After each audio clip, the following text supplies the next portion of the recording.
Beberapa minggu setelah cerita Mbah Karto menyebar, warga desa Sukamukti mulai sadar bahwa sesuatu telah berubah. Tangisan di ladang jagung tidak lagi terdengar hanya saat purnama menjelang panen. Kini, suara itu muncul hampir setiap malam, lebih sering, lebih dekat. Awalnya, orang-orang mengira itu cuma ilusi. Tapi malam itu, keluarga Pak Darmin menjadi saksi bahwa tangisan itu bisa keluar dari ladang.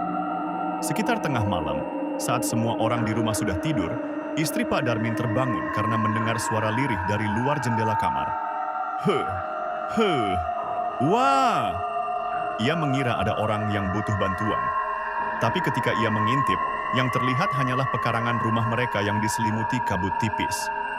Tangisan itu semakin jelas, diikuti langkah pelan seperti seseorang menyeret kaki di atas tanah. Dari dalam rumah, suara itu terdengar mengelilingi bangunan, berpindah dari jendela ke pintu depan, lalu ke dinding samping. Pak Darmin yang penasaran mencoba membuka pintu, namun begitu pintu terbuka, kabut tebal langsung masuk ke rumah. Di dalam kabut, samar-samar terlihat bayangan banyak orang berdiri.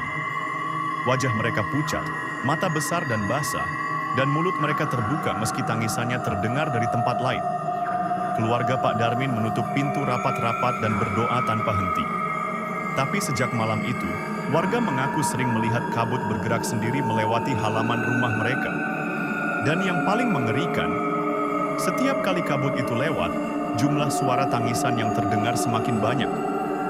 Kini, orang-orang percaya bahwa tangisan di tengah ladang jagung sudah tidak lagi terkurung di sana. Ia mencari dan akan terus mencari, hingga semua orang di desa ikut menangis bersamanya.